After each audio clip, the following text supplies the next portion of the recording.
महाराष्ट्र राज्यात बेपत्ता महिलांचा शोध घेण्यासाठी राबवण्यात येत असलेल्या ऑपरेशन सर्च या मोहिमेअंतर्गत सिंधुदुर्ग जिल्ह्याचे पोलीस अधीक्षक मोहन दहिकर, अपर पोलीस अधीक्षक नवमी साटम यांच्या मार्गदर्शनाखाली कुडाळ पोलिसांनी एका बेपत्ता महिलेचा शोध घेण्यात यश मिळवलंय।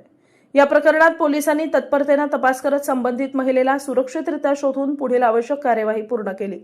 कुडाळ पोलीस ठाण्यात दाखल असलेल्या बेपत्ता नोंदींच्या अनुषंगाने तपास सुरू असताना संबंधित महिला ही कोल्हापूर जिल्ह्यात असल्याची माहिती सूत्रांकडून पोलिसांना मिळाली।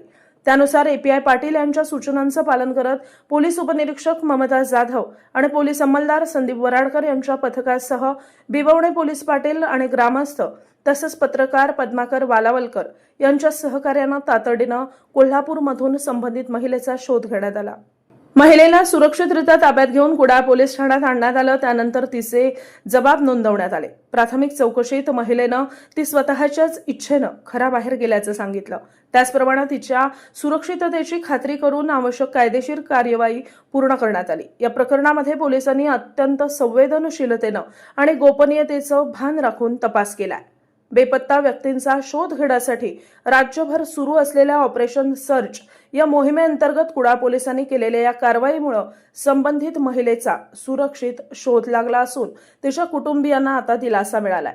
पोलिसांनी नागरिकांना आवाहन केलंय की बेपत्ता व्यक्तींबाबत कोणतीही माहिती उपलब्ध झाल्यास ती तत्काळ जवळच्या पोलीस ठाण्याला कळवण्यात यावी, जेणेकरून अशा प्रकरणांमध्ये वेगानं आणि प्रभावीपणे पोलिसांना कारवाई करता येईल।